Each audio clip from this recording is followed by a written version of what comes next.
Hello, नमस्कार दोस्तों। मैं MBCC सुपर 24 में आप सबका स्वागत करता हूं। आज का चैप्टर हॉट टिप्स लाए हैं।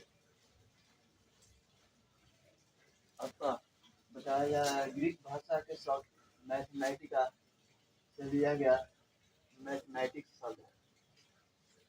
जो मैथमेटिक्स शब्द कहाँ से आया है? यह ग्रीक भाषा के मैथमेटिका से लिया गया। नेक्स्ट कर रहा है, प्रश्नों को तत्परता से हल करने के लिए वैदिक गणित का सहारा लेता है। यानी मैथ को सरल पूर्वक एवं आसानी पूर्वक समझने के लिए हमें वैदिक गणित का सहारा लेना चाहिए। गणित के प्रति डर अपने मन से बिल्कुल निकाल दें। गणित इतना सरल सब्जेक्ट है कि इसके बारे में कुछ कहा नहीं जा सकता। जितना भी शब्द कहें वह कम ही है। और प्रश्नों को हल करते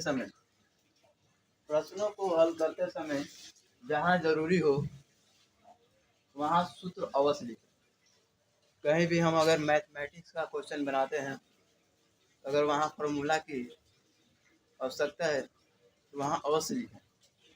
सबसे पहले बार बार लिखकर वो बोलकर सभी सूत्रों को याद करें। मैथमेटिक्स का रोल ही है कि जितना बार अधिक से अधिक बार अभ्यास करें, अधिक से अधिक बार लिखें और बोलकर उसे पढ़ें, वह क्या होगा? याद हो जाएगा। फिर प्रश्नों को हल करने का अभ्यास करें। उसी सूत्र के द्वारा हम अपना प्रश्न बनाना स्टार्ट करते हैं। परीक्षा से पहले सभी सूत्र अवश्य याद होने चाहिए। परीक्षा से पहले हमें सभी सूत्र अवश्य याद होने चाहिए। नेक्स्ट, प्रत्येक प्रश्न को क्रमबद्ध तरीके से हल करें। स्टेप बाय स्टेप उसको क्या करना है? हल करना है।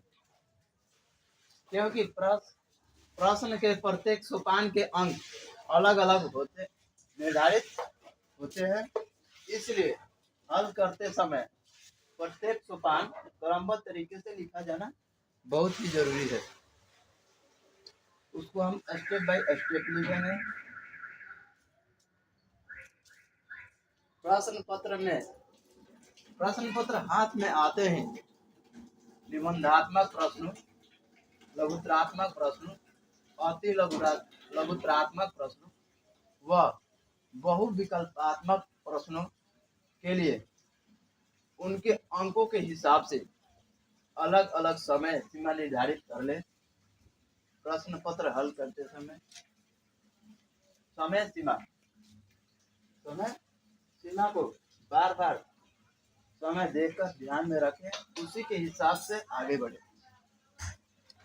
यानी जो हमारा प्रश्न होता है उसका अंक अलग अलग निर्धारित होता है।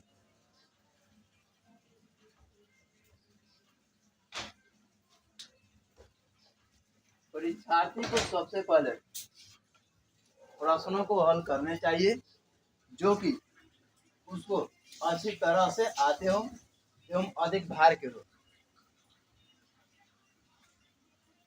परीक्षार्थी इस बात का खास ख्याल रखे कि भिन्नों को सरल करने के लिए अंश और हर काटने की प्रक्रिया अलग अलग लाइन पर करें ताकि प्रक्रिया स्पष्ट दिखाई दे।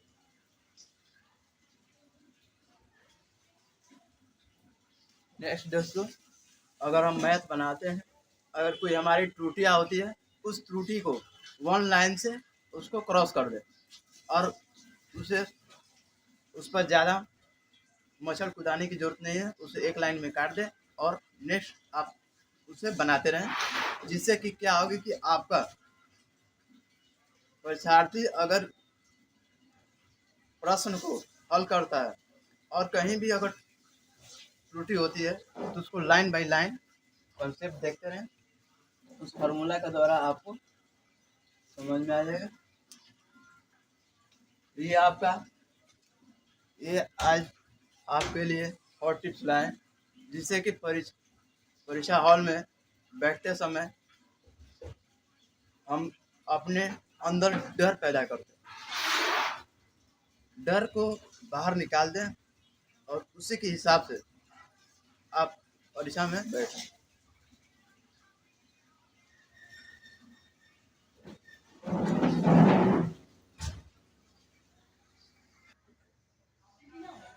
किसी संख्या को शून्य वाली संख्या से गुणा करने पर उतने ही शून्य लग जाते हैं जितने गुणक पर होते हैं।